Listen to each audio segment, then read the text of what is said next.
Hi there, and we're still talking about Mulan the True Story.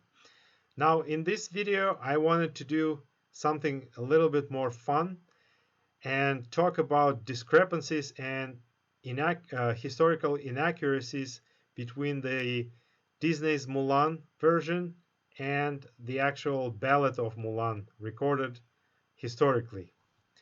And we start with the way the whole plot started in Disney's version. Basically, Mulan runs away from home against her father's will to join the army in order to save his honor because he was old and wounded and he couldn't join the army by himself. So Mulan had to take his place in this display of daughterly loyalty and honor. But since her father was against it, she ran away under cover of night, and he didn't know about it. And this is the backbone of an entire Disney's story.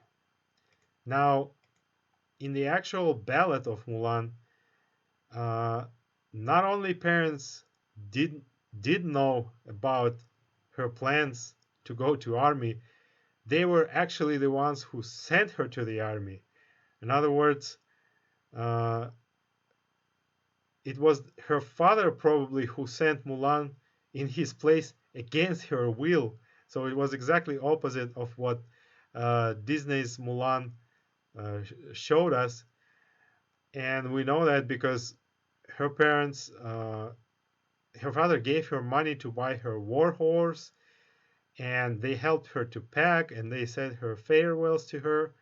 So uh, oh, and Mulan, in the very beginning of the ballad, Mulan is shown crying over the loom because apparently she doesn't want to go to work. To war. She's so young, but her parents are sending her forcibly almost.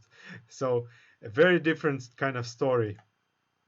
Now, in the Disney plot, in the Disney version, Mulan's family is portrayed as typical Chinese, as we already mentioned earlier, but I tried to envision them and reconstruct them as semi-nomadic or nomadic.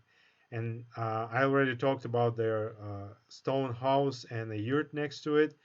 And here on the left, I uh, tried to imagine what it was like when Mulan returned from war and her family was greeting her inside this yurt because it's a guest house, and how they were eating the sheep, because it says in the ballad that her little brother slayed the sheep and cooked meal from it, which is very traditionally nomadic, and how they all sat around this round little low round table inside of the yurt.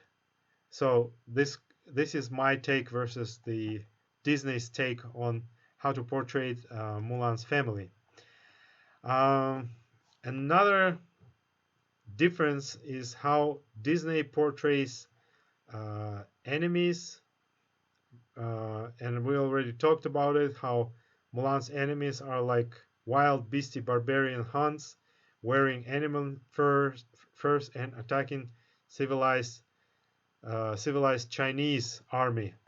But as I explained earlier, the Toba army and Roran army, not Han, but Roran army, were practically identical because they were part of the same military culture.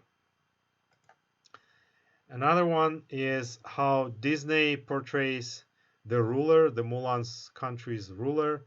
They portrayed him as typical, almost stereotypical Chinese emperor of probably later period and different geographic location. But in the original ballad, the actual word used for the ruler is Khan or Kagan, which is obviously a Turco-Mongol word, Turco-Mongol origin, and it says it very clearly. And he's also called Son of Skies, which is also which also suggests um, possibly nomadic origin. So the ruler of the country was actually Han, the son of skies, or the son of heaven. And these are just a few of the discrepancies. There are many more of them actually, uh, and it's kind of interesting how when you try to tell the story staying close to the original ballad, suddenly the story of Mulan appears totally different, completely different. And we'll talk a little more about this in the remaining videos, so please stay with me and thank you for watching this.